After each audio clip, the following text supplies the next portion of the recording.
স্বাগত ডিবিসি নিউজের শুক্র ও শনিবারের আয়োজন প্রযত্নে বাংলাদেশে। এই আয়োজনে আজ আপনাদের সাথে আছি আমি ইশরাত জাহান উর্মি।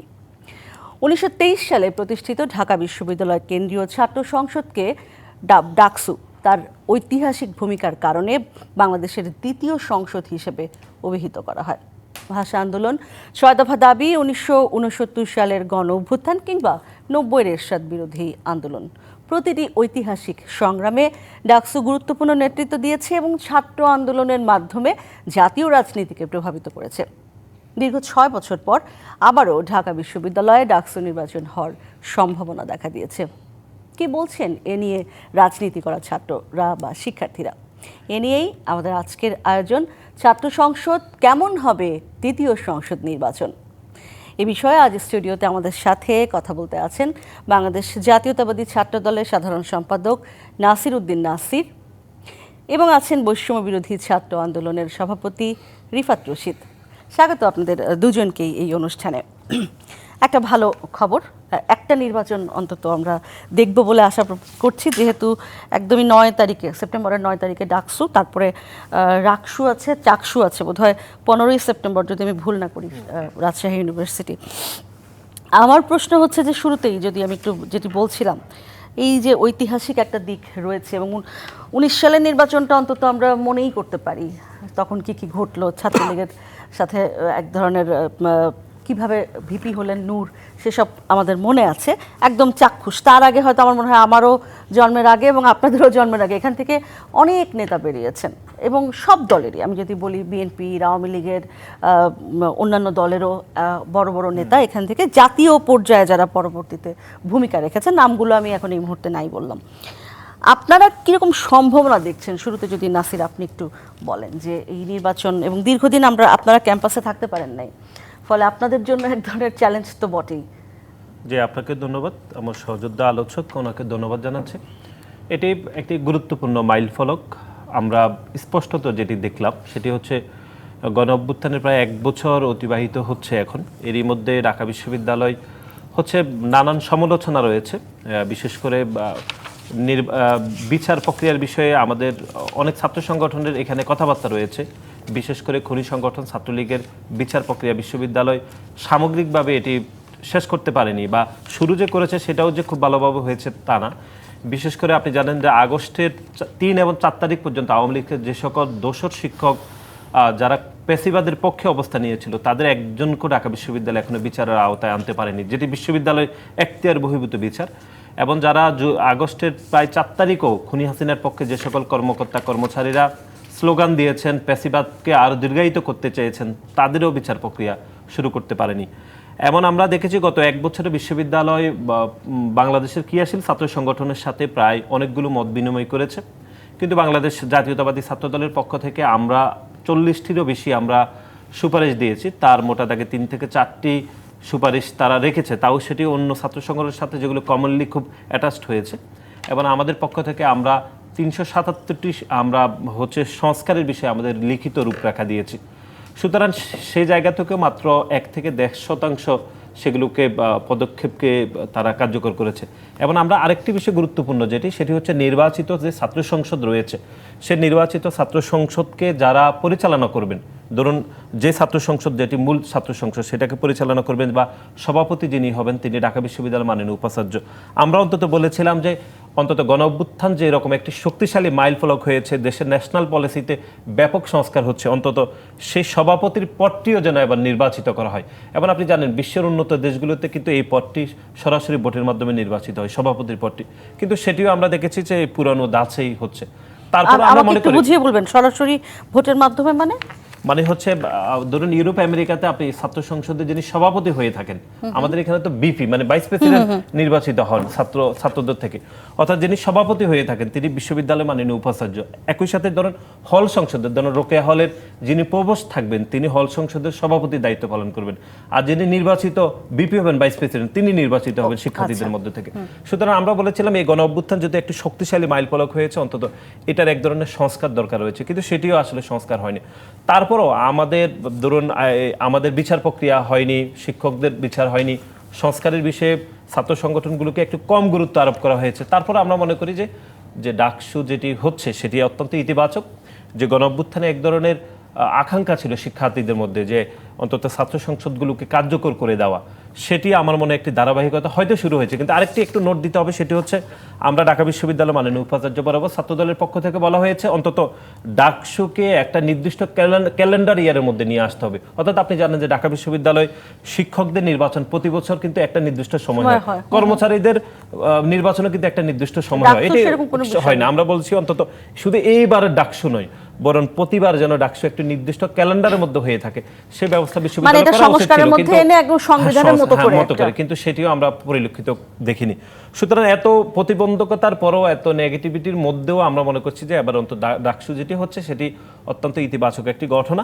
তারপরে এই স্বল্প সময়ের মধ্যে আমার মনে হচ্ছে ছাত্রলীগের বিচার প্রক্রিয়াকে আরেকটু দ্রুত এগিয়ে নেওয়া উচিত এবং শিক্ষকরা যারা আওয়ামী লীগের একজন দোষরও এখন পর্যন্ত গ্রেপ্তার হয়নি তাদেরকে গ্রেপ্তার করা উচিত, বা বিশ্ববিদ্যালয়ে যেটুকু এখতিয়ার রয়েছে সে বিচার প্রক্রিয়া করা উচিত বলে আমরা মনে করি। রিফাত রশিদ, একটা বিষয়ে যদি আপনি একটু আমাকে বলেন যে দেখেন নির্বাচন এই যে যেটি শেষ করলেন নাসির, যেখানে যে একটা অন্তত একটা ক্যালেন্ডারের মধ্যে নিয়ে আসা, কারণ এটার কোনো ঠিক ঠিকানা থাকে না, সেই 2019 সাল, এটা 2025 সাল, তারপরে আর নির্বাচনের কোনো কথাবার্তাই নেই। নির্বাচন নিয়ে আসলে তো ভয়টা কেন আসলে, মানে ডাকসু নির্বাচন নিয়ে? আচ্ছা, ডাকসু নির্বাচন নিয়ে ভয় কেন, এই প্রশ্নটার উত্তর যদি আমি দিতে চাই তাহলে বলতে হবে যে ডাকসুর মধ্য দিয়ে নতুন নেতৃত্ব উঠে আসে। যারা এক্সিস্টেন্সিয়াল যে নেতৃত্ব, যারা বর্তমানে আসলে নেতৃত্বের জায়গায় রয়েছেন, তাদের জন্য এটা আসলে সংকট। মানে গ্রামে গঞ্জের আমরা পলিটিক্সে একটা জিনিস দেখতে পারি, যদি কেউ একজন নেতা হয়ে যায়, সেই তার ওই এলাকার আশেপাশে কোনো নতুন করে নেতা হয়ে উঠতে দেয় না। একই ধরনের সংকট ডাকসুর ক্ষেত্রে প্রযোজ্য, কারণ ডাকসুকে সবসময় ধরা হয় একটা অ্যান্টি এস্টাবলিশমেন্টের জিনিস। যারাই আসলে সরকারি দলে থাকে তার বিপরীতে সাধারণত ডাকসুর মতটা যায়, বা ঢাকা বিশ্ববিদ্যালয় কালেক্টিভ স্টুডেন্টের পালসটা যায়। ফলত যারাই আসলে ক্ষমতাসীন দল, যারা ক্ষমতায় থাকে, যারা ক্যাম্পাসটাকে নিয়ন্ত্রণ করেন, যেই ছাত্র সংগঠন, তারা আসলে ডাকসু হতে দিতে চায় না। কারণ কেন আপনি আপনার নিয়ন্ত্রণের মাঝে ওই ন্যাশনাল জায়গা থেকে তাদের, বাংলাদেশের যেই ছাত্র রাজনীতির পরিস্থিতি দীর্ঘদিন যাবৎ ধরে চলে আসছিল, 90 পরবর্তী সময় আমরা যেটা দেখেছি যে মারমার কাটকাটের ছাত্র রাজনীতি, দখলদারের ছাত্র রাজনীতি, তো সেই ছাত্র রাজনীতিতে আপনি নতুন করে কেন একটা স্টেক হোল্ডার যুক্ত করবেন যে আপনার প্রতিপক্ষ হয়ে দাঁড়াবে, আপনার প্রতিপক্ষ হয়ে কথা বলবে? এই জন্যই আসলে ছাত্র সংসদকে না কেউই আসলে চালু করে না। যেই ক্ষমতায় যায়, যে যায় লঙ্কা সে হয় রাবণ, কেউ আসলে ছাত্র সংসদটাকে আসলে চালু করতে চায়নি বা চালু করেনি। এই বছর ছাত্র সংসদ চালু করার সম্ভাবনা কেন তৈরি হয়েছে?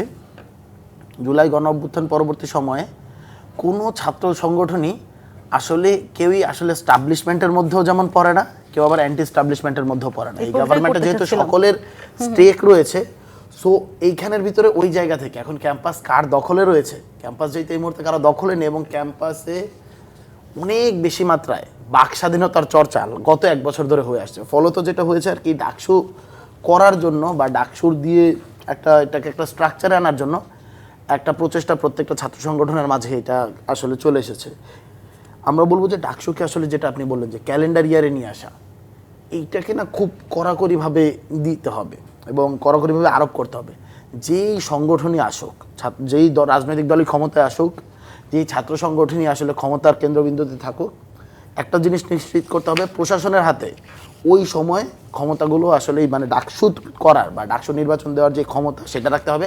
আরও একটা ঘটনা যেটা করতে হবে, যারাই ডাকসুতে নির্বাচিত হবেন তাদেরকেও আসলে মেয়াদকাল যে 1 বছর এবং 1 বছর পরবর্তী সময়ের ভিতরে এরপরও এই আমরা বলবো যে 6-7 মাস বা 8 মাসের একটা স্প্যান পরবর্তী সময়ে তারাও যাতে নির্বাচনের জায়গা থেকে তোড়জোড় শুরু করে দেয়, পরবর্তী নির্বাচনের জন্য স্পেস করে দেয়, এই জিনিসটা শুরু করে দিতে হবে। আমরা মনে করি এই জিনিসটা, এইটা যদি না হয় আপনি একবার ডাকসু হয়ে যাবে, পরবর্তীতে ওই নেতৃত্বই থেকে যাবে, তারাই আসলে আমরা দেখতে পেয়েছি। রিফাত, আমি আসলে একটা প্রশ্ন আপনাকে যেটা ক্লিয়ার হতে চাই, আপনি বলছিলেন যে সবসময় ডাকসু আসলে এন্টি এস্টাবলিশমেন্ট, কারণ যেই শাসক দলই থাকুক সে যদি ভালো হয় তবুও ছাত্ররা আসলে এক ধরনের আলাদা নার্ভ নিয়ে তারা বড় হয় বা তারা চলে। বাংলাদেশে তো আমরা মোটা দাগে ভালো শাসক দেখি, সেটা তো আছেই। তো এই এন্টি এস্টাবলিশমেন্ট এখন বলছেন যে কেউই আসলে এন্টি এস্টাবলিশমেন্ট বা এস্টাবলিশমেন্ট কেউই নাই। তাহলে এই নির্বাচনটা যদি হয় তাহলে আপনি আসলে কি মনে করেন, কারা আসলে কাদেরকে ভোট দেবে, কাদেরকে ভোট দেবে এবং তখন আসলে যারা নেতৃত্ব আসবে তারা আসলে কি হবে? তারা কি এস্টাবলিশমেন্টের পক্ষের লোক হবে না বিপক্ষের লোক হবে? কারার ভোট দিবে, ভোট তো এটা তো প্রত্যেকের ব্যক্তিগত জায়গা, প্রত্যেকের না, ভোট চিন্তার তো কারণ রয়েছে, ছাত্রছাত্রীরা দেবে, সেটা ছাত্রছাত্রীরা অন্য দেবে। কথা। কিন্তু আমি যদি আমার জায়গা থেকে বলি, আমি এবার কাদেরকে ভোট দিব, আমি ভোট দেওয়ার ক্ষেত্রে আসলে দুইটা ক্রাইটেরিয়া মাথায় রাখবো প্রাইমারি ইনিশিয়াল জায়গা থেকে। এক নম্বর, তার ছাত্রদের সাথে এনগেজমেন্ট কতটুকু, যেই দলের হোক, যেই ব্যানারের হোক, স্টুডেন্টের সাথে যদি এনগেজমেন্ট না থাকে, মানে ঢাকা বিশ্ববিদ্যালয়ের একটা জিনিস রয়েছে, মানে ট্রেডিশনালি যেটা বলা হয়, বাংলাদেশের যে লড়াই সেটা হলো ঢাকা বিশ্ববিদ্যালয় এস্টাবলিশমেন্টের সাথে বাংলাদেশের জনগণের লড়াই, এই ধরনের একটা প্রবাদ রয়েছে। ঢাকা বিশ্ববিদ্যালয় আসলে সংসদ চালায়, ঢাকা বিশ্ববিদ্যালয় সচিবালয় চালায়, আর বাংলাদেশের তৃণমূলের মুটে মজুর যারা রয়েছেন তারা আসলে এই স্ট্রাগলটা করে। ঢাকা বিশ্ববিদ্যালয়ের স্টুডেন্টরাই যারা যায়, তারাই সংসদে যায়, মন্ত্রী হয়, তারা আসলে লুটে পুটে খায়, এই ধরনের একটা ব্যাপার রয়েছে।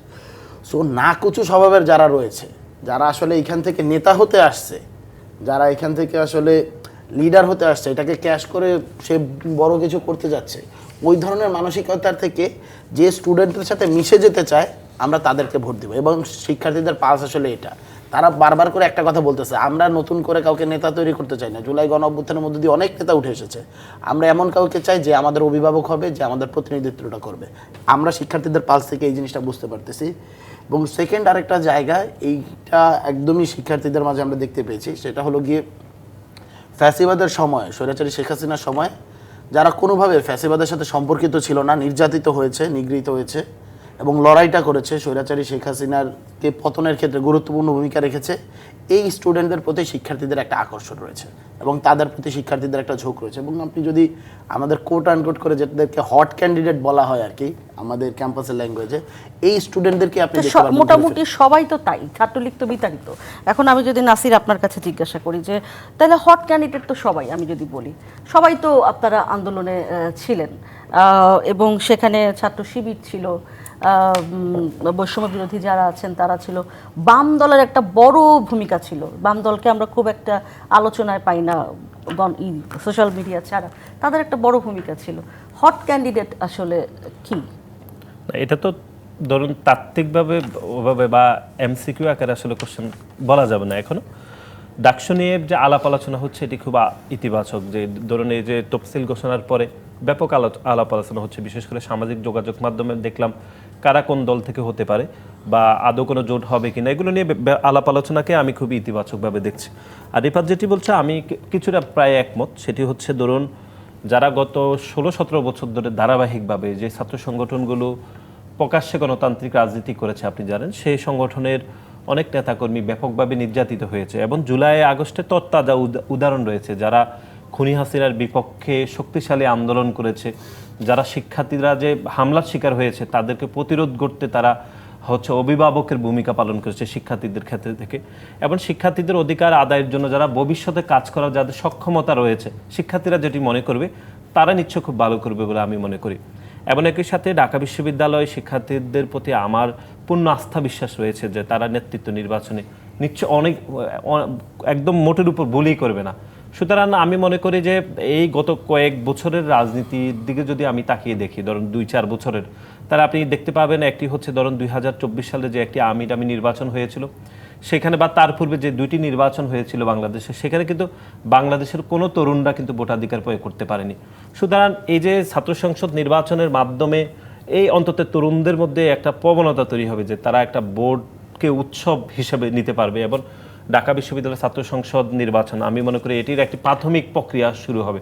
এবং বিশ্ববিদ্যালয়ের শিক্ষার্থীরা সবচেয়ে গ্রহণযোগ্য ব্যক্তিকে, যারা প্রকাশ্যে রাজনীতি করেছে, যারা গণ অভ্যুত্থানে শক্তিশালী ভূমিকা পালন করেছে, শিক্ষার্থীদের অধিকারের জন্য কাজ করতে পারবে, অথবা শিক্ষার্থীরা যদি ন্যায়সঙ্গত ভবিষ্যতে কোনো আন্দোলন করে সেই আন্দোলনের পক্ষে থাকবে বলে শিক্ষার্থীরা মনে করবে, তাদেরকে নিশ্চয়ই ভোট দিয়ে তারা তাদের প্রতিনিধি নির্বাচন করবে।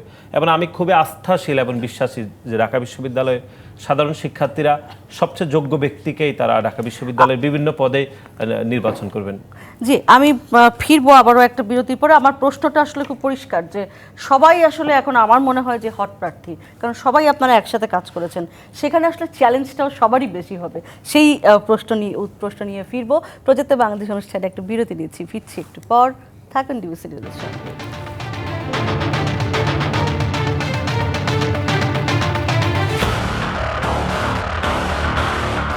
আবারও স্বাগত প্রযত্ন বাংলাদেশ অনুষ্ঠানে। আমাদের আজকের বিষয় ছাত্র সংসদ কেমন হবে, দ্বিতীয় সংসদ নির্বাচন, ডাকসু নির্বাচন নিয়ে কথা বলছি। আলোচনায় আমাদের সাথে স্টুডিওতে আছেন বাংলাদেশ জাতীয়তাবাদী ছাত্র দলের সাধারণ সম্পাদক নাসির উদ্দিন নাসির এবং আছেন বৈষম্য বিরোধী ছাত্র আন্দোলনের সভাপতি রিফাত রশিদ। রিফাত রশিদ, প্রশ্ন ছিল যেখানে থেমেছিলেন নাসির, যে আসলে কে মানে যারা আসলে খুব সম্পৃক্ত, আপনিও বলেছেন যারা খুব বেশি সম্পৃক্ত ছিল আন্দোলনে তারা এক ধরনের আসলে লেভারেজ পাবেন, তারা এক ধরনের সুবিধা পাবেন। হ্যাঁ, এখন আপনার কাছে আমার প্রশ্ন হচ্ছে যে এই আন্দোলনে তো মোটামুটি এখন তো বিশ্ববিদ্যালয় এখন পর্যন্ত জুলাই আন্দোলন নিয়ে তাদের সকলেরই উচ্ছ্বাস রয়েছে ছাত্রছাত্রীদের, তাহলে কি মনে করেন না যে খুবই চ্যালেঞ্জিং আসলে যেই দাঁড়াবে তার জন্য? এই বছর বা ডাকসু নির্বাচন যেটা হতে যাচ্ছে সামনে, সম্ভবত ইতিহাসে সবথেকে টাফেস্ট যেই ডাকসু নির্বাচনগুলো হয়েছে তার মাঝে একটা হবে। এই প্রশ্নটা করলাম, সবাই যখন হট ক্যান্ডিডেট, এখানে চ্যালেঞ্জটা কোথায়? এখানে আসলে সবথেকে বড় চ্যালেঞ্জটা যেটা আসবে সেটা হলো কি ক্যালকুলেশনে, কে কত ভালো প্যানেল করতে পারছে এবং প্যানেলের মাঝে ইনক্লুসিভ থাকতে হবে। প্যানেলের মাঝে নারীদেরকে নিয়ে আসা, প্যানেলের মাঝে সংখ্যালঘুদেরকে নিয়ে আসা, তাদের রিপ্রেজেন্টেশন থাকা। এই প্যানেলের মাঝে হলো গিয়ে পার্বত্য নৃতাত্ত্বিকদেরকে নিয়ে আসা, যে সামাজিকভাবে পিছিয়ে পড়া যারা রয়েছে, সামাজিক প্রতিবন্ধকতা যারা রয়েছে, শারীরিক প্রতিবন্ধকতা যারা রয়েছে, তাদেরকে নিয়ে আসা। সকল রিপ্রেজেন্টেশন যাদের থাকবে ওই প্যানেলটা ভালো করবে। আরও একটা ক্যালকুলেশন সব থেকে ভালো আছে, মানে প্যানেল এখানের ভিতরে গুরুত্বপূর্ণ, প্যানেলের ফেসগুলো তাদের মধ্যে গুরুত্বপূর্ণ। আরেকটা হলো আপনার প্রতিপক্ষ আকারে কে দাঁড়াচ্ছে, সেইটা খুব বড় গুরুত্বপূর্ণ। আর ধরুন আপনি এমনও অনেক ঘটনা ঘটে, গত বছর যেটা দেখা গিয়েছিল ডাকসু নির্বাচনের সাধারণ সম্পাদক নির্বাচনে, জিএস নির্বাচন 19-এর যে জিএস নির্বাচন হয়েছিল, সেইখানে দেখা গিয়েছিল যে অনেক পরিমাণ হয়েছে, ক্যালকুলেশন হয়েছে এবং সেই জায়গা থেকে একদম লাস্ট মোমেন্টে গোলাম রব্বানী বের হয়ে গিয়েছে। অথচ যদি হলো কি ওইখানের ভিতরে আরও যারা ছিল তারা যদি একটু প্যানেলটা ঠিকভাবে দিতে পারতেন তাহলে হয়তো বা অন্যরা বের হয়ে আসতো। গোলাম রব্বানী, কিন্তু সেটা তো খুব বিতর্কিত নির্বাচন ছিল এবং জাতীয় নির্বাচনের মতোই আপনার 19 এবং বিতর্কিত নির্বাচন। সেখানে ধরেন আরেক ছাত্রলীগ ছাড়া অন্য লোক তো হয়েছে, দূরের মতো লোক তো দুজন হয়েছে, কারচুপি হয়েছে, আগের রাতে ব্যালট পেপার চিন্তাই হয়েছে, সেটা আদর্শ নির্বাচন বলা যাবে না। এবং সেই নির্বাচনকে যদি হলো গিয়ে মানে আপনি মানদণ্ড রাখেন অবশ্যই হবে না, এবং সেখানের ভিতরে অনেককে জোর করে হারিয়ে দেওয়া হয়েছে। একটা মানে কিছু নাম উদাহরণ রয়েছে, ফর এক্সাম্পল আমি যদি উদাহরণ দিই, কানেত আপু আমাদের সিনিয়র ছাত্র দলের প্যানেল থেকে যিনি ক্যান্টিন ক্যাফেটেরিয়া বিষয়ক সম্পাদকে দাঁড়িয়েছিলেন, মানে পাবলিকের পারসেপশন, স্টুডেন্টদের সবার সাথে আমরা কথা বলেছিলাম, তার একটা জিনিস বিশ্বাস করতে যে কানেত আপু জিতছে, তাকে হারিয়ে দেওয়া হয়েছে। এরকম অনেকের নামরা আসলে বলা যায়, যে নাহিদ ভাইয়ের কথাও একইভাবে এসেছিল, আসিফ ভাইরা দাঁড়িয়েছিল, তাদের ক্ষেত্রে একই ধরনের পারসেপশন রয়েছে, আকরাম ভাইয়ের ক্ষেত্রে একই ধরনের পারসেপশন রয়েছে। ফলত এই ধরনের পারসেপশন রয়েছে যে 19-এর নির্বাচন যে ভালো হয়েছে সেটা আমরা বলবো না, বাট ওই যে বললাম যে প্যানেলটা নির্ভর করে আপনার প্রতিপক্ষকে, সেই প্রতিপক্ষের উপর আসলে অনেক কিছু নির্ভর করবে। এই ক্ষেত্রে আমরা প্রত্যেককে আসলে আহ্বান করি, বা মানে আমার মনে হয় যে তারা যদি ক্যালকুলেটিভ এই জায়গায় থাকে যে অন্য প্যানেলের ভিতরে বা কেউ তার যদি প্রতিপক্ষ হতে চায়, নিজেকে ছাড় দিয়ে হলেও, নিজের প্যানেলে ছাড় দিয়ে হলেও ওই মানুষকে ইনক্লুড করে তারা যদি প্যানেল দিতে পারে তাহলে হলো গিয়ে ভালো। যত কম প্যানেল দেওয়া যাবে তত ভোট কম কাটবে, কারণ প্রত্যেকেই আসলে এবার না ভোটের পেছনে আমরা যে বললাম যে জুলাই আসলে প্রত্যেকের ব্যাকগ্রাউন্ডে কাজ করছে এবং ফ্রন্টলাইনার যারা আছে সবার জুলাইয়ের যেহেতু ফ্রন্টলাইনার ফেস, সো সেই ক্ষেত্রে একই ধরনের পালস নিয়ে সবাই ভোট দিতে যাবে। 19-20 হলেই না ভোটের রেজাল্ট এদিক ওদিক হয়ে যায়। তো এবারে ডাকসুটা অনেক বেশি ক্যালকুলেটিভ, কে কত সুন্দরভাবে প্যানেল দিতে পারছে এবং কার প্রতিপক্ষ কে কতটা দুর্বল রাখতে পারছে, এর উপরে আসলে অনেক বেশি মাত্রায় হলো গিয়ে নির্ভর করবে আমার মনে হয়। সিড, আপনি যদি একটু বলেন, আমি প্রশ্নটা হচ্ছে এরকম যে রিফাত যেই রাজনীতিটা করছেন তারা আসলে কিন্তু ছাত্রদের সাথে অনেক বেশি কানেক্টেড এবং দীর্ঘদিন ধরে নানান ধরনের বিষয় আসে ওনারা আসলে দেখেছেন, বা এবং সাধারণ কিছু ছাত্র আছে যারা পড়াশোনা করতে খুব পছন্দ করে, হ্যাঁ, তাদের সঙ্গে ওনাদের এক ধরনের কানেকশন আছে। আবার হয়তো কেউ খুব কালচারালি খুব একটা হাইট রাখতে পছন্দ করে, তাদের সাথে ওনাদের এক ধরনের যোগাযোগ আছে। সেই জায়গায় দাঁড়িয়ে আপনাদের দলের অবস্থা কী, বা আপনি কতখানি মনে করেন চ্যালেঞ্জ ফেস করতে হবে আপনাকে? এটি নিঃসন্দেহে যে এবারের অন্তত ডাকসু অত্যন্ত বেশি চ্যালেঞ্জিং হবে, বিশেষ করে যেহেতু গণ অভ্যুত্থানের একদম তরতাজা উদাহরণ থাকবে মাত্র 1 বছরের আগে, সুতরাং শিক্ষার্থীদের মধ্যে সবথেকে বেশি দাগ কাটবে গণ অভ্যুত্থানের যারা লিডারশিপ করেছে অথবা শিক্ষার্থীদেরকে যারা ঐক্যবদ্ধভাবে আন্দোলনে ঐক্যবদ্ধতা করেছে। আমার কাছে মনে হচ্ছে তারা হয়তো একটু এগিয়ে থাকবে। একই সাথে গত 1 বছরে শিক্ষার্থী বান্ধব যারা কর্মসূচিগুলো যারা পালন করেছে বা সত্যিকার অর্থে শিক্ষার্থীদেরকে যারা অ্যাটাচড করার এক ধরনের চেষ্টা ছিল, তারা এগিয়ে থাকবে। আর আপনি ছাত্রদলের বিষয়ে যেটি বললেন সেটি দেখুন, আমরা এটি এক ধরনের আশঙ্কার জায়গা। সেটি হচ্ছে ধরুন রিপাত্রা হয়তো ছিল না, কিন্তু মোটা দাগে বাংলাদেশের অনেক ছাত্র সংগঠন গত 16-17 বছরে ধারাবাহিকভাবে কিন্তু খারাপ সময়ের মধ্যে তারা কিন্তু ক্যাম্পাসে ছিল। ধরেন আমরা যদি নুরুল হক নূরের কথাই ধরি, তিনি অনেক নির্যাতিত হয়েছেন, একই সাথে তিনি কিন্তু ক্যাম্পাসে থাকতে পেরেছেন। এখন কিভাবে থেকেছেন সেটা আমাদের কোশ্চেন না, তিনি থাকতে পেরেছেন। কিন্তু বাংলাদেশ জাতীয়তাবাদী ছাত্র দলের কোনো নেতাকর্মী ফেসবুক পেজে লাইক দেওয়ার অপরাধও তাকে রক্তাক্ত করা হয়েছে, ক্যাম্পাসে তাকে থাকতে দেয়া হবে না এই টেন্ডেন্সি তৈরি করা হয়েছে। সেই দৃষ্টিকোণ থেকে ছাত্রদলের নেতাকর্মীরা সাধারণ শিক্ষার্থীদের সাথে যে পারস্পরিক যে নিবিড় যোগাযোগ ধারাবাহিকভাবে যে সেটা আমাদের কম ছিল, সে বাস্তবতা শিক্ষার্থীরাও বুঝে। এবং আমরা এটি গত 1 বছরে আমরা সবে শুরু করেছি। ধরুন 1 বছরে আমাদের ছাত্রদলের নেতাকর্মীরা হলে উঠেছে। একই সাথে আপনি জানেন যে 5 আগস্টের পরবর্তী সময়ে এক ধরনের প্রোপাগান্ডা তৈরি করা হয়েছে যে বিভিন্ন ক্যাম্পাসে দলীয় ছাত্র রাজনীতি বন্ধ করতে হবে। যারা ক্যাম্পেইন করেছে, মানববন্ধন করেছে, তারা আবার পরবর্তী সময়ে একটি ছাত্র সংগঠনের দায়িত্ব পেয়েছে। সুতরাং 5 আগস্টের পরে 3-4 মাস লেগে গেছে আমাদের এই প্রোপাগান্ডাকে কাটিয়ে ছাত্রদলের নেতাকর্মীদেরকে হলে তুলে দিতে। বা এমনই হয়েছে ছাত্রদলের শুধু ছাত্রদল করছে, সেই ধরেন 2nd সেমিস্টার 3rd সেমিস্টারের স্টুডেন্ট তাকে হলে উঠতে দেওয়া হচ্ছে না, বলছে ছাত্রদলের নেতাকর্মী হলে উঠলে কি জানি কি করে ফেলবে, এই যে এক ধরনের প্রোপাগান্ডা ছিল। সুতরাং এবারের নির্বাচনে ছাত্রদলের জন্য এটা একটি চ্যালেঞ্জিং যে শিক্ষার্থীরা আমাদেরকে হচ্ছে গত 16-17 বছর ধরে যেহেতু আমরা নিবিড় যোগাযোগ রাখতে পারিনি সীমাবদ্ধতার কারণে, সুতরাং আমাদেরকে কিভাবে দেখবে। আরেকটি বিষয় যেটি চ্যালেঞ্জের কথা রিপাত হয়তো বলেন, সেটা হচ্ছে এবার ডাকসু ইলেকশনের সবচেয়ে বেশি চ্যালেঞ্জ হবে যে প্রোপাগান্ডাগুলো যে ছড়াচ্ছে, সেই প্রোপাগান্ডাগুলো কাটিয়ে উঠে ছাত্র সংগঠন অথবা হচ্ছে যারা নির্বাচন করবে তারা কিভাবে অ্যাপ্রোচ করবে শিক্ষার্থীদের কাছে। ধরুন আমি সহজ করে যদি বলি, ধরেন গণ অভ্যুত্থানে যাদের ন্যূনতম কোনো কন্ট্রিবিউশন দেখি নাই, তারা 5 আগস্টের পরে বলছে তারাই সব করেছে। মানে না, এটা আমরা বলছি না, আমরা তারাই সব করেছে। এই যে তারা যে সব করেছে এটা এক ধরনের ইস্টাবলিশ করার অপচেষ্টা চলছে। এখন ধরুন যারা গণ অভ্যুত্থানের স্টেক হোল্ডার ছিল, যারা গণ অভ্যুত্থানের নেতৃত্ব দিয়েছে, তারা যখন ছোট ছোট করে বলছে যে না উনি ছিলেন না, উনি এখানে করেন নাই, এই যে এক ধরনের হচ্ছে দ্বিধাদ্বন্দ্ব তৈরি করে দিয়েছে শিক্ষার্থীদের মধ্যে। আমাদের মনে হচ্ছে সেই প্রোপাগান্ডাগুলোকে কাটিয়ে উঠে শিক্ষার্থীরা নিবিড়ভাবে সতর্কভাবে দেখবে কারা গণ অভ্যুত্থানের সত্যিকার অর্থে তারা নেতৃত্ব দিয়েছে, অথবা নেতৃত্ব না দিলেও কারা নেতৃত্বে যারা দিয়েছে, যে মাঠ পর্যায়ে যারা আন্দোলন সংগ্রাম করেছে, তাদের আসলেই আন্দোলন সংগ্রাম ছিল কিনা সেটাও দেখা উচিত বলে আমি মনে করি। সবার নেতৃত্ব দেওয়ার দরকার নাই, ছিল কিনা। হ্যাঁ, অনেক ছাত্র সংগঠন আছে যারা পুরো গণ অভ্যুত্থানের একটি ছবিও যারা দেখাতে পারবে না যে মাঠে ছিল, একটি প্রমাণও দেখাতে পারবে না, যে ছবি দরকার নেই।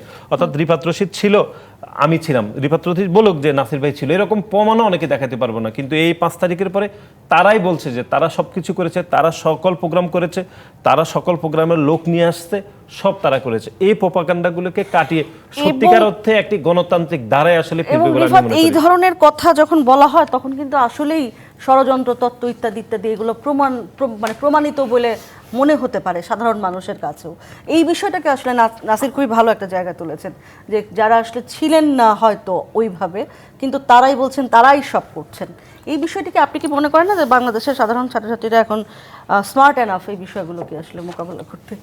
এটা আসলে সত্য, আপনি যে বললেন যে স্মার্ট এনাফ, এইটা যেমন সত্য, একটা মিথ্যা যখন আপনি 1000 বার রিপিট করবেন তখন সেটা সত্যের মতো শোনা যায়, এটাও আসলে সত্য। গুজব সেলগুলো, ক্যারেক্টার অ্যাসেস, আমি একটা কথা বলি, বট আইডিগুলো থাকবে, সোশ্যাল মিডিয়া এবার একটা ভালো ইনফ্লুয়েন্স করবে, এটা যেমন কাউকে অনেক উপরে উঠাবে, এটার মাধ্যমে অনেক ধরনের নোংরা ক্যারেক্টার অ্যাসাসিনেশন হবে।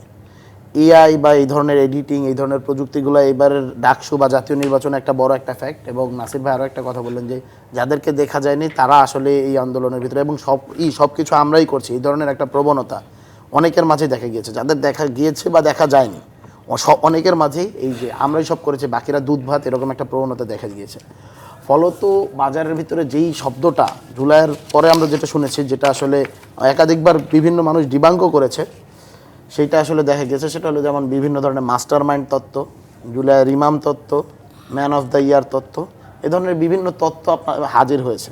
তো আপনি যখন নিজে এই ধরনের তত্ত্বের মধ্যে নিয়ে যান যে আমি সব করেছি এবং আমার মস্তিষ্ক প্রসূত সব কিছু, ফলত আপনি না গোটা অভ্যুত্থানে যারা যারা সক্রিয় থেকে স্বতঃস্ফূর্ততার জায়গা থেকে রাস্তায় নেমেছে, অভ্যুত্থান করেছে, জীবন দিয়েছে, যার বন্ধুটা দেখলো যে আমরা দুজন বন্ধু মিলে প্ল্যান করেছে চল ক্যাম্পাসের ছেলে মেয়েদেরকে নামাই, তারা ক্যাম্পাসের ছেলে মেয়েদেরকে নামালো, দেখা গিয়েছে যে একজন বন্ধু বেঁচে আছে আর একজন বন্ধু বেঁচে নেই। এবং সেই বন্ধু যখন, যেই বন্ধু বেঁচে আছে সে যখন টিভি খুলে দেখতে পাচ্ছে বা পত্রিকা খুলে দেখতে পাচ্ছে কোনো একজন এসে দাবি করতেছে যে সেই ব্রেন বিহাইন্ড দ্য মুভমেন্ট, তার প্ল্যানের অংশ হিসেবে এরা মাঠে নেমেছে, এই জিনিসগুলো কিন্তু খুবই ট্রমাটাইজ। আপনি যখন সবার থেকে তার সেলফ এজেন্সিটাকে সরিয়ে নেন, কেড়ে নেন, এবং তাদেরকে যখন হলো ওই স্বীকৃতিটা দেন না, প্রপার মর্যাদাটা দেন না, এইটা আমার বলবো যে প্রথমবার মানে ওই মূল জায়গা যেখান থেকে আসলে জুলাইকে আমরা যেটা বলি যে জুলাই বেহাত হতে চলেছে, জুলাই বেহাত হওয়ার জায়গাটা আসলে এইটা।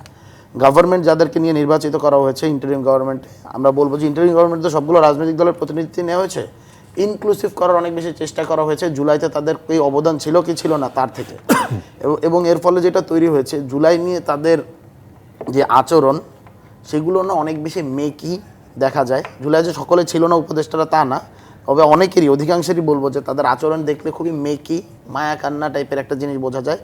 তার ভেতরে যে খুব একটা ওই যে এনগেজমেন্ট নাই জুলাইয়ের প্রতি, এইরকম অনেকগুলো জিনিস স্পষ্ট হয়। ফলত অনেকগুলো ব্যাপারই আসলে জড়িত রয়েছে সেই ক্যাম্পাসের ভিতরে। আবার যদি হয়তো জাতীয় রাজনীতির প্রসঙ্গে চলে গিয়েছি, ক্যাম্পাসের ভিতরে আবারও যদি ফিরে যাই, এই ঘটনাগুলো ঘটবে। আমাদের আরও একটা জিনিস আসলে সবসময় খেয়াল রাখতে হবে ক্যাম্পাসের ভিতরে, যে ক্যাম্পাসের যে শিক্ষার্থীদের যে পালস, সেই পালসগুলো কিন্তু নিয়ন্ত্রণ করা যায়, এবং পালসগুলোকে হলো গিয়ে কোনো একটা দিকে চালনা করা যায়। বট আইডিগুলো বা এই ধরনের গুজব সেলগুলো যেই কাজটা করে, আপনি যখন বিভিন্ন ধরনের মিম পেজ, বর্তমান তো মিম ওয়ার একটা জিনিস চলতেছে, মিম পেজগুলো না কারো একটা ইমেজ দাঁড় করায় দেয়, কাউকে না এইখান থেকে আসলে কাউকে দাঁড় করাতে যেমন সক্ষম, কাউকে ভেঙে চুরে দিতেও সক্ষম। এই ডাকসুকে ঘিরে অনেকগুলো ঘটনা ঘটবে, এবং আমরা মনে করি যে এই ডাকসুটা আসলে একটা টেস্ট কেসও, ন্যাশনাল ইলেকশন আসলে কোন দিকে যাচ্ছে। ক্যাম্পাসগুলোতে যদি ছাত্র সংসদ দেওয়া যায় তাহলে জাতীয় নির্বাচনেরও একটা পথ সুগম হবে। কি কি চিত্র হতে পারে এই নির্বাচন ঘিরে সেটা নিয়ে আলোচনা করব বিরতির পরে। আবার একটা বিরতি নিচ্ছি, প্রজেক্টে বাংলাদেশে থাকুন আমাদের সাথে।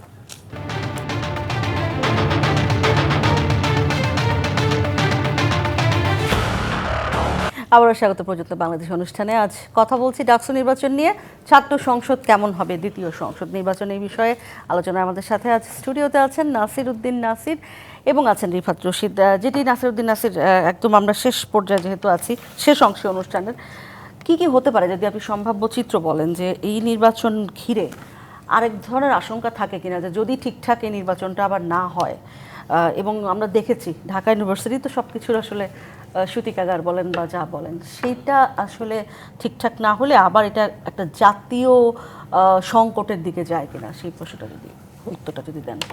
না, আমার কাছে এরকম মনে হচ্ছে না, বরং বিশ্ববিদ্যালয় প্রশাসনের এক বছর তো তারা দায়িত্ব পালন করছে, সেই জায়গা থেকে আমার কাছে স্পষ্টত মনে হয়েছে বিশ্ববিদ্যালয় প্রশাসন বিচার প্রক্রিয়ার বিষয়ে, বিশেষ করে খুনি সংগঠন ছাত্রলীগের বিভিন্ন পর্যায়ে যারা দায়িত্ব ছিল, ধরুন আমি আপনাকে ছোট করে একটা এক্সাম্পল দিচ্ছি। তফসিল ঘোষণার পরের দিনে কয়েকটি হলে ভোটার তালিকা প্রকাশ করা হয়েছে, সেখানে কয়েকজন ছাত্রলীগের চিহ্নিত সন্ত্রাসীর নাম ভোটার তালিকায় রয়েছে, হামলাকারীও। মানে আগে তো ছাত্রলীগ করেছে, ইভেন একদম তরতাজা গত বছরে হামলা করেছে, এরকম যখন এসেছে তখন প্রশাসন একটু টনক নড়েছে যে এরা কিভাবে আসলো। কিন্তু সেই দাবি আমাদের পক্ষ থেকে একদম 5 তারিখের পরবর্তী থেকে বলা হয়েছে, যারা জুলাই আগস্টের গণ অভ্যুত্থানে হামলা করেছে তাদেরকে বিশ্ববিদ্যালয়ের যে বিচার করা যে এখতিয়ার, সেই এখতিয়ারে থেকে তাদেরকে বহিষ্কার করা উচিত। এখন তাকে যদি বহিষ্কার আপনি না করেন, তাইলে সে তো ভোটার তালিকায় থাকবে, কারণ সে নিয়মিত শিক্ষার্থী হিসেবে ভোটার তালিকায় থাকবে। এখন কেন ভোটার তালিকায় থেকেছে এটা কিন্তু ফ্যাক্ট না, ফ্যাক্ট হচ্ছে আপনি তাকে বহিষ্কার করেন নাই, আপনি তাকে বিশ্ববিদ্যালয় থেকে যে বিচার প্রক্রিয়া করা উচিত সেটা করেন নাই বলেই তারা কিন্তু একাধিক ভোটার তালিকায় থাকবে। লাস্ট সেশন যেটা, সেই সেশনে তারা ভর্তি, দ্যাট মিন্স হামলার পরবর্তী সময় তাদেরকে ভর্তি করা হয়েছে। সুতরাং সবচেয়ে চ্যালেঞ্জ হবে সকল ভোটার তালিকা যখন প্রকাশ করা হবে, সকল ভোটার তালিকা যখন শিক্ষার্থীরা দেখতে পাবে, তখন এটা একটা চ্যালেঞ্জ যে কতজন ছাত্রলীগের চিহ্নিত সন্ত্রাসী যারা জুলাই আগস্টে, আগে তো করেছে, জুলাই আগস্টে সরাসরি এই যে খুনি হাসিনার পক্ষে গুলি চালিয়েছে, শিক্ষার্থীদেরকে গুলি করে মেরেছে। সুতরাং এটা একটা চ্যালেঞ্জ থাকবে বলে আমি মনে করি। এখন বিশ্ববিদ্যালয়ের গত এক বছরে তাদেরকে আসলে আপনারা ঠিক কি করতে চান, তাদেরকে কি এই সরাসরি বিচারের প্রক্রিয়ায় ঢুকিয়ে দেওয়া, নাকি আপনারা যারা ছাত্র বিশ্ববিদ্যালয়ের নিজস্ব কোনো মেকানিজমে ফেলতে চান? আপনাদের না, এটা তো খুব স্পষ্ট, বিশ্ববিদ্যালয়ের নিজস্ব আইন রয়েছে, সেই আইনে বিশ্ববিদ্যালয় যেই ঘটনা ঘটিয়েছে, গত জুলাই আগস্টে 2000-এরও বেশি ছাত্র জনতা শহীদ হয়েছেন, যাদেরকে প্রকাশ্যে দিনে দুপুরে, সবাই কিন্তু পুলিশের গুলিতে হচ্ছে আপনার মারা যায়নি, খুনি সংগঠন ছাত্রলীগ যুবলীগ সহ সবাই প্রকাশ্যে গুলি করেছে। সুতরাং যারা আওয়ামী লীগের প্রকাশ্য দোষর ছিল তাদের বিচার প্রক্রিয়া বিশ্ববিদ্যালয় করার পূর্ণ এখতিয়ার রয়েছে, সুতরাং বিশ্ববিদ্যালয় কিন্তু সেটি করতে পারেনি, এটি একটি।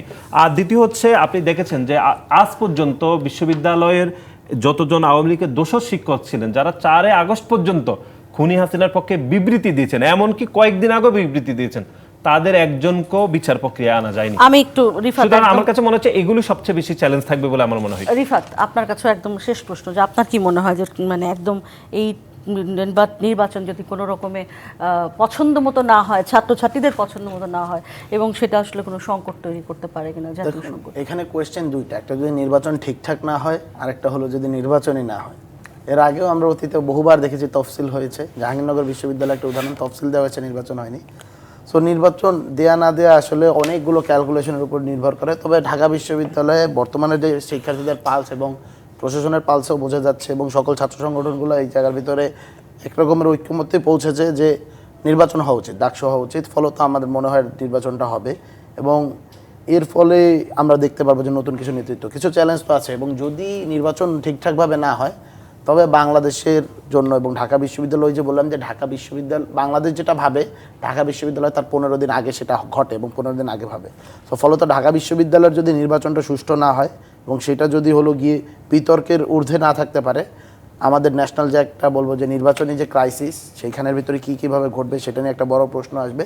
এবং আরও একটা জিনিস আমরা বলতে চাই, ঢাকা বিশ্ববিদ্যালয় যেহেতু স্বায়ত্তশাসিত বিশ্ববিদ্যালয়, ঢাকা বিশ্ববিদ্যালয়ের নিজস্ব আইন প্রণয়নের এখতিয়ার রয়েছে, সেই আইনে বিচারের এখতিয়ার রয়েছে। সেই জায়গা থেকে অবিলম্বে হলো গিয়ে যারা স্বৈরাচারী শেখ হাসিনার আমলে ছাত্রদের সাথে হলো গিয়ে হামলার সাথে জড়িত ছিল এবং তাদেরকে বিভিন্নভাবে নির্যাতন করেছে, সেই অভিযোগগুলো রয়েছে, সেগুলোকে আমলে নিতে হবে।